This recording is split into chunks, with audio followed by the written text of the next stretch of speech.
आलमा doctor Navera Sheikh ने जमा किए 641 करोड़ रुपए। हीरा ग्रुप ने सुप्रीम कोर्ट से किया हुआ अपना वादा पूरा किया। हजरात, नई दिल्ली के मुतीउर रहमान अजीज लिखते हैं कि गुज़िश्ता रोज सुप्रीम कोर्ट ऑफ इंडिया में हीरा ग्रुप ऑफ कंपनीज की समाअत के बाद सीईओ आलमा डॉक्टर नवेरा शेख ने एक पैगाम भेजकर यह खुशखबरी आम की थी कि हमारे सुप्रीम कोर्ट को किए गए ऑफर की तकमील करते हुए कंपनी ने बैंक डिमांड ड्राफ्ट की शक्ल में 641 करोड़ रुपए जमा करा दिए हैं। और सबसे अहम और खास बात यह है कि यह डिमांड ड्राफ्ट नामजद की गई जमीन पर मामला करने वाली कंपनी ने अपनी दिलचस्पी के साथ जमा करा दिया है। इस तारीखी मौके पर आलमा doctor Navera Sheikh, CEO Hira group of companies ने सबसे पहले रब्बे कायनात का शुक्रिया अदा करते हुए उन तमाम हिमायतियों का शुक्रिया अदा किया है जिन्होंने दिन के उजालों में कोशिशें की और जिन लोगों ने रात की तारीकियों में अल्लाह रब्बुल आलमीन के हुजूर सजदा रेज होते हुए लिल्लाहियत के लिए चलने वाली और खुलूस और साफ जज्बे के तहत चलने वाली सूद से पाक तिजारत के बाजियाब होने और फिर से दिन दूनी रात चौगनी तरक्की के लिए दुआएं की। CEO Hira group of companies ने उन लोगों का भी शुक्रिया अदा किया जो बगैर मजहब और मिल्लत की तफरीक किए हुए उनके लिए कोशिशें करते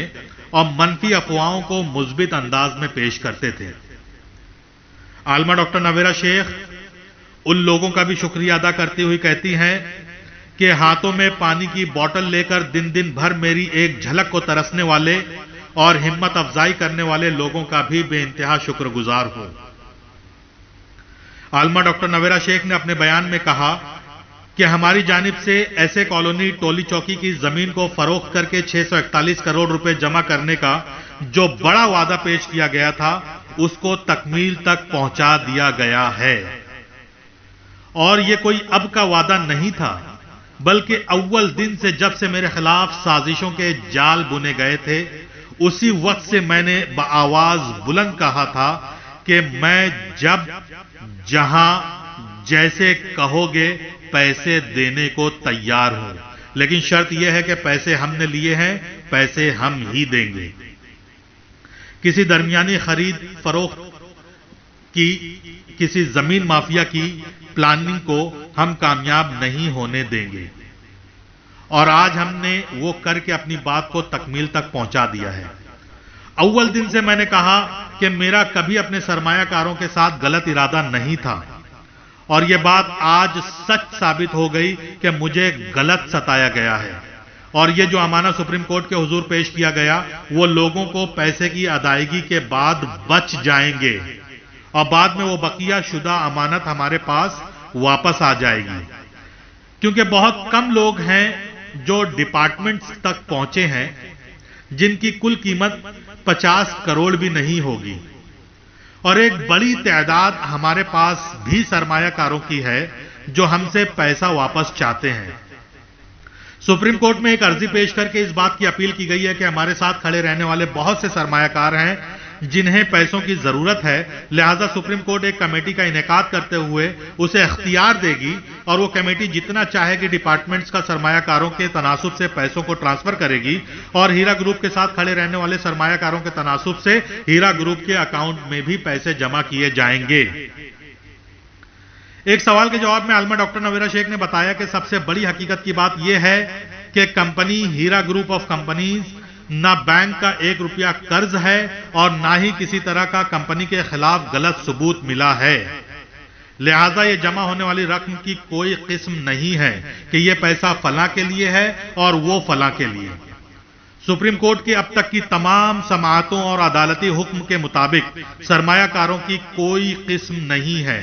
अलबत्ता जब ये मुकम्मल पैसे जमा हो जाएंगे तो सुप्रीम कोर्ट ऑफ इंडिया की जानिब से एक कमेटी का इनेकाद अमल में लाया जाएगा और उन तमाम लोगों की अदायगी शुरू हो जाएगी जो अपने पैसों को चाहते हैं। अलबत्ता हर शख्स जो पैसा चाहता है उसकी जांच पड़ताल होगी कि आया कौन शख्स कंपनी का सरमायाकार है और कौन सरमायाकार नहीं है, चाहे वो कंपनी के साथ बने रहने वाले हों या किसी कोर्ट कचहरी या डिपार्टमेंट्स की मातहती में गए हों। हीरा ग्रुप ने अपनी रकम चाहने वालों के लिए कंपनी अपने तरीके से जांच पड़ताल करके सरमायाकारों की अदायगी करेगी और जो लोग जांच एजेंसी के पास गए हैं जांच एजेंसी अपने तरीके से उनकी जांच पड़ताल करेगी। جو لوگ سرمایہ کار ثابت ہوں گے ان کو پیسے کی ادائیگی کر دی جائے گی، اور جو رقم سرمایہ کاروں کی ادائیگی کے بعد سپریم کورٹ یا کسی محکمے کی ماتحتی میں باقی بچے گا وہ ہیرا گروپ کے اکاؤنٹ میں ہی واپس آئے گا۔ کل ملا کر عالمہ ڈاکٹر نویرہ شیخ نے بتایا کہ اللہ رب العالمین کا بے انتہا کرم اور شکر و احسان ہے کہ کمپنی مکمل طریقے سے سازشوں کے درمیان سے باہر نکل چکی ہے۔ اس میں مخلص سرمایہ کاروں کی دعاؤں اور صبر کی سب سے بڑی حصہ داری رہی ہے۔ میں ان لوگوں کے ساتھ بہتر سے بہتر کرنے کی کوشش میں ہوں جنہوں نے ہمارے مشکل حالات میں کندھے سے کندھا ملا کر قائم رہے اور کمپنی کی شبیہ کو خراب ہونے سے بچانے کی بے انتہا کوشش کرتے رہے۔ کمپنی حق پر تھی، ہے اور آئندہ بھی انشاءاللہ خشیت الہی کو مد نظر رکھتے ہوئے کام کرے گی۔ یہ بات روز روشن کی طرح آیا ہے کہ کمپنی نے سرمایہ کاروں کے پیسوں اور امانتوں اور جائیدادوں کو بچانے کی بے انتہا کوشش کی گئی، جس کی مثال ہندوستان کی سرزمین پر دوسری کسی کمپنی کا نہیں ملتا۔ اس بات کے لیے اللہ رب العالمین کی بے انتہا شکر گزار ہیں۔ وَقُلْ جَاءَ الْحَقُّ وَزَهَقَ الْبَاطِلُ إِنَّ الْبَاطِلَ كَانَ زَهُوقًا۔